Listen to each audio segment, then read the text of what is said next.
पांचों assembly constituencies पोल के लिए जा रही हैं।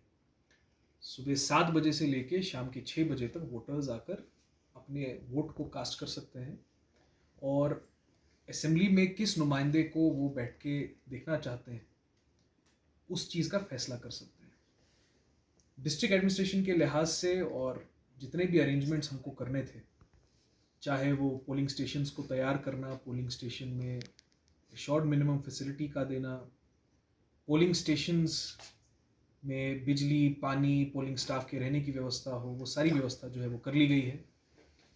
कल से हमारी पोलिंग पार्टीज जो हैं अपने रिस्पेक्टिव डिस्पैच सेंटर्स से पोलिंग स्टेशंस पे जाएंगे, पोलिंग स्टेशंस में अपना सेटअप करेंगे और 25 तारीख सुबह 7 बजे से हमारे बड़गाम के जितने भी वोटर्स हैं, ये हम एक्सपेक्ट कर रहे हैं कि बहुत भारी तादाद में वोटिंग करने के लिए आएंगे और अपने डेमोक्रेटिक राइट का एक्सरसाइज करेंगे।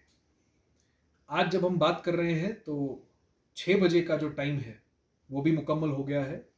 अभी से पोलिंग डे तक अब एक साइलेंस पीरियड भी इन्फोर्स हो गया है, जिसमें पॉलिटिकल कैंपेनिंग के लिए लाउड स्पीकर का यूज़ नहीं होगा और पॉलिटिकल कैंपेनिंग के ओवरऑल लिहाज से एक साइलेंस पीरियड का एंट्री हो चुका है। तो मेरी आपके ज़रिए से सारे पॉलिटिकल पार्टीज़ और कैंडिडेट से ये भी दरख्वास्त होगी कि इलेक्शन कमीशन ऑफ इंडिया के 48 आवर्स बिफोर पोल का जो SOP है उसको इम्प्लीमेंट कराने में हमारी डिस्ट्रिक्ट एडमिनिस्ट्रेशन की, पुलिस की कोऑपरेशन के साथ इसको इन्फोर्स कराएं। और इस बार हमने ये भी देखा कि कैंपेनिंग पीरियड में बहुत ही robust political campaigning different political parties, different candidates की तरफ से हुई है और इतने रोबस्ट पॉलिटिकल कैंपेनिंग में हमारे को जो कॉपरेशन सब कैंडिडेट से और सब पॉलिटिकल पार्टी से मिला है, मैं एज डिस्ट्रिक्ट इलेक्शन ऑफिसर सारी पॉलिटिकल पार्टीज और सारे कैंडिडेट्स का शुक्रिया अदा भी करता हूं, जिन्होंने बिना किसी इशू को क्रिएट किए हुए, कोई लॉ एंड ऑर्डर इशू के बिना बाय एंड लार्ज हमारी कैंपेनिंग रोबस्ट तरीके से, पीसफुल तरीके से मुकम्मल हुई है। अब जो हमारे वोटर्स हैं उनसे ये दरख्वास्त है कि आप अपने वोट को ज़रूर एक्सरसाइज करें। साथ ही हमारी ये भी एक्सपेक्टेशन है कि इस बार वोटर टर्नआउट बहुत हाई जाएगा। उसका मतलब ये भी है कि पोलिंग स्टेशंस में लंबी कतारें होंगी। लंबी कतारों से किसी को ये ना लगे कि जो 6 बजे तक जो भी कंपाउंड में पोलिंग के लिए आएगा वो अपना वोट डाल के ही जाएगा as per election commission of India guidelines. कतारें सुबह से ही लंबी होंगी। तो मेरी सबसे ये भी दरख्वास्त है कि जितना परमिजिबल टाइम है पोलिंग का, जितना अर्ली हो सके अपने वोट को ज़रूर कास्ट करें।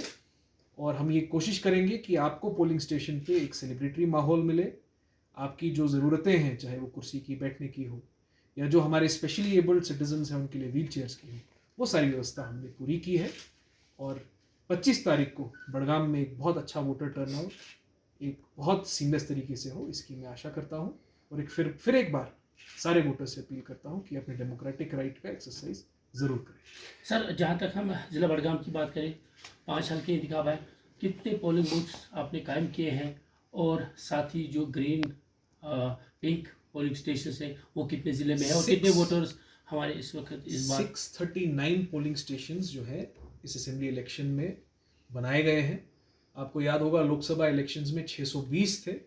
वोटरों की सहूलियत के लिए, ताकि ज़्यादा उनको डिस्टेंस कवर ना करना पड़े, असेंबली इलेक्शन में इलेक्शन कमीशन ऑफ इंडिया की परमिशन के बाद हमने 19 नए पोलिंग स्टेशन ऐड किए हैं ऑल अक्रॉस द डिस्ट्रिक्ट। ये 639 पोलिंग स्टेशन जो हैं वो बने हैं और ready to host the voter हैं।